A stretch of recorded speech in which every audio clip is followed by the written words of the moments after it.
Encore une rechute pour Dani Olmo. Les Barcelonais s'impatientent et veulent déjà son départ. Et les gars, c'est vous qui avez mal compris sa célébration. Ça veut dire tout simplement laissez-lui le temps.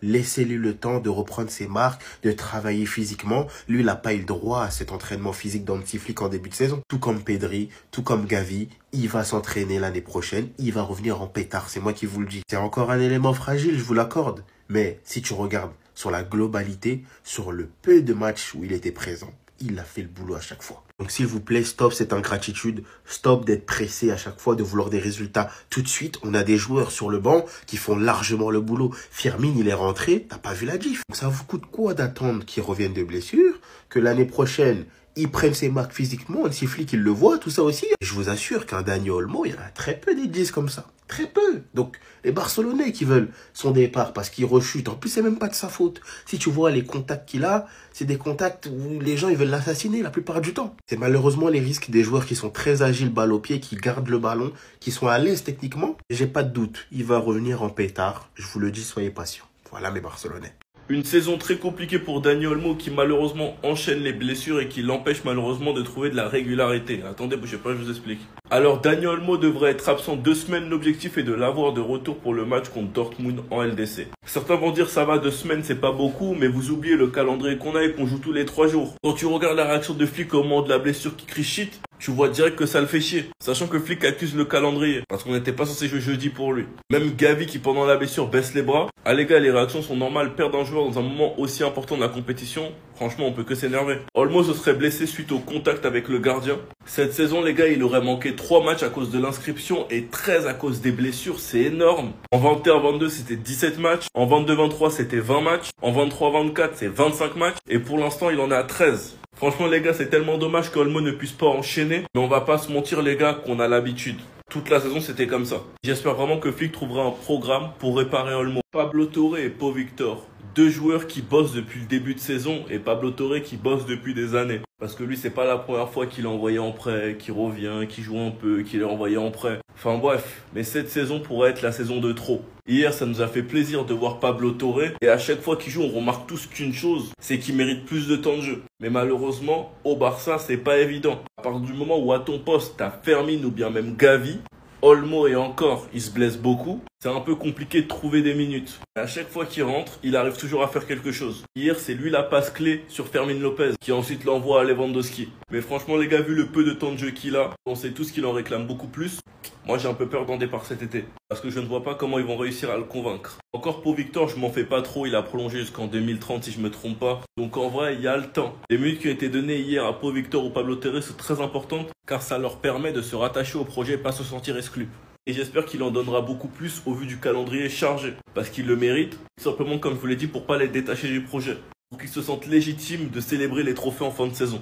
Enfin bref, sinon vous les gars, vous en pensez quoi? Enfin nous, ça passe, on s'ennuie. En vrai de vrai, c'est nous les méchants. C'est nous les vrais méchants cette saison. Quand on vous dit qu'on est la meilleure équipe d'Europe cette saison, vous croyez que c'est des blagues? 78 buts pour l'FC Barcelone en 28 journées de Liga. On parle de la Liga, hein. On parle pas d'un championnat ou... Hein. On parle de la Liga avec le Real Madrid, Atlético de Madrid, etc.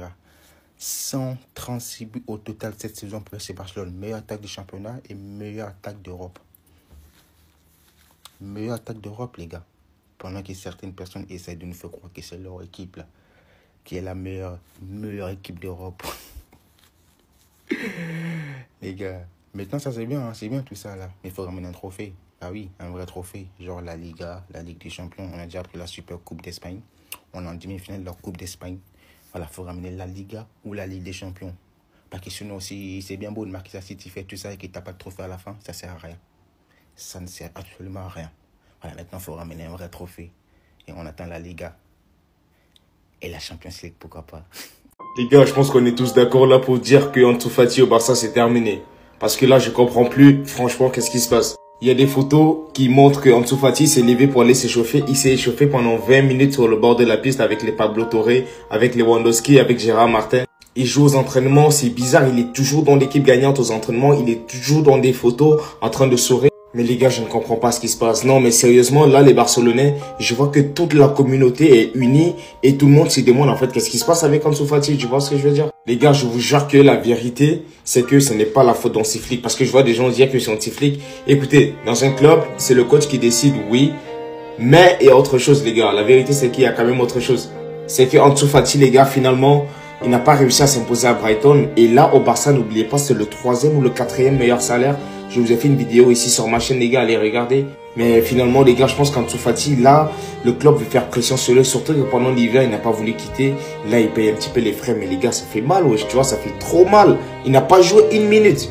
J'ai aucun tabou à dire que j'emmerde le football statistique. Et vous le savez de toute façon, pour ceux qui me suivent. Mais ce mec-là, il est impossible à presser. Et quand je le regarde jouer, parce que j'ai eu l'occasion de voir de très grands joueurs performer sous mes yeux, les gars, il vient clairement chercher la tête de ces deux-là. Moi, je vous le dis, il vient marquer l'histoire, mais plus qu'eux. Il est terriblement fort. Personne n'effleure son niveau actuellement. Ok, c'est pas le milieu qui va te mettre 20 buts ou je ne sais combien de passes décisives, mais comme je vous le répète, j'emmerde le football statistique. Et juste quand tu le regardes jouer au football, il te procure des émotions qui sortent de l'ordinaire. On aura beau dire ce qu'on veut, mais c'est une bénédiction pour le football des mecs comme Pedri. Et le fait qu'il se blesse plus, c'est une bénédiction. Et comme Omar le disait, Pedri, c'est celui qui déroge à la règle de tout ce qui se fait dans le football moderne. C'est pas le plus musclé, c'est pas le plus athlétique, c'est pas le plus rapide.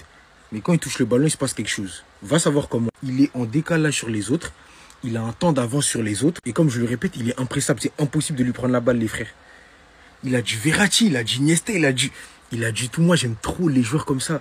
J'aime trop les joueurs comme ça et j'ai le seum de pas en avoir dans le club que je supporte entre grosses guillemets. On est neutre ici. Barça, pas Barça, c'est pas mon affaire. Je vous parle sérieux, ce mec, c'est le haut niveau et quel plaisir de le voir performer. Mais à chaque match du Barça, parce que je regarde tous les matchs, je suis un très grand fan de football avant tout. Les gars, imaginez une seule seconde être adversaire de Pedri. Quand il a la balle dans les pieds, t'es son adversaire, tu dois être dégoûté. Tu dois... Comment je vais lui prendre la balle, le frère? Bah, tu sais pas. Et comme tu sais pas, il va faire une passe qui vient d'ailleurs. Il va trouver des angles de passe, comme je vous ai dit. Il sait tout faire. Il sait tout faire. C'est juste qu'il est pas chargé. Et il fait pas des grosses statistiques. Sinon, on en parlerait comme un potentiel ballon d'or, les gars. Ouais, j'aurais préféré voir un mec comme lui remporter le ballon d'or plutôt que Rodri. Parce que c'est ça, le football, ouais. C'est les mecs comme Pedri. Et je pense qu'il fait l'unanimité. On peut tous se le dire. Il est excellent. Il fait plaisir. Il fait kiffer. Et quel magicien, quel maestro. On n'en fait plus malheureusement, mais on sera là pour l'accompagner. Forcément, il a 22 ans. Ça lui fait des belles années devant lui. J'espère que vous avez apprécié. En tout cas, moi, j'ai kiffé. J'ai kiffé, je suis obligé de dire la vérité. J'ai plus le choix. J'ai aucune honte à la dire, justement. J'emmerde le football statistique. Je répète, restez sobre, abonnez-vous, les gars, ça trappe. S'il vous plaît, est-ce qu'on peut parler de la saison que Ferran Torres est en train de nous faire? Non, mais parce que les stats, elles sont effrayantes. 15 buts, 7 passes décisives, les gars. Cette année, il a contribué à 22 buts. Ce joueur, on l'a beaucoup critiqué les saisons passées et c'était totalement légitime.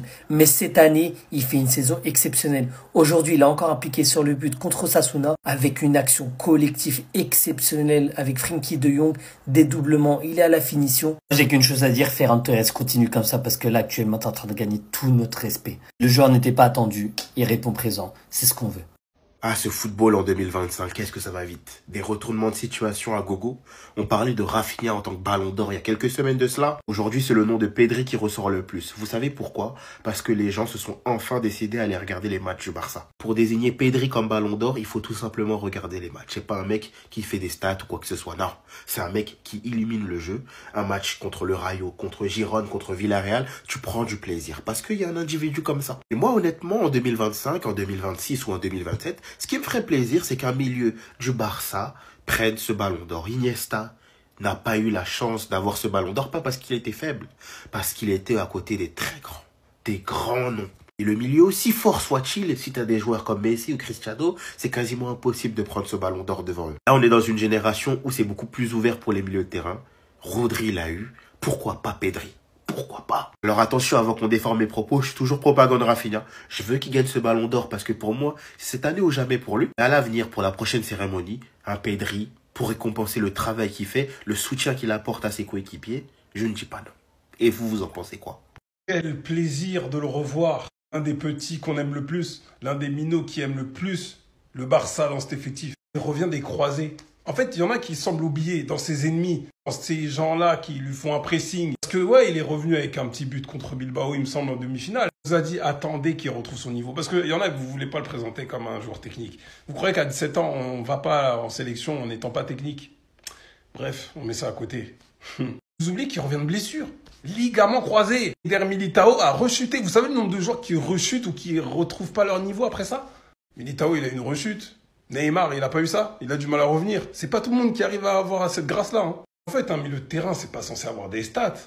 En fait, il y a des gens, le foot vous a bousillé, les stats vous ont bousillé le cerveau et votre façon d'analyser un match. On l'avait compris.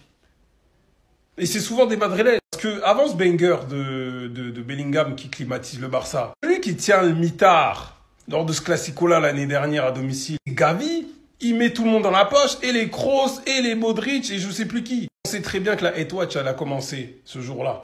Un but, une passe D à 18 ans, je crois, 17-18 ans, en finale de Supercoupe. Eh oui, on sait tous. En fait, il rentrait tellement dans la cervelle des gens que dès que le match finissait et que l'adversaire gagnait, c'est lui. Pareil ici avec Ferland Mendy. Comme c'est toi, bref, pardon. On sait dans tous les cas que sa meilleure position, c'est quand il est en double pivot ou en bas. 10 ou même ailier, comme ça a été le cas avec Xavi, même quelquefois sous flic, dans certains dispositifs. En plein match, c'est pas son meilleur poste.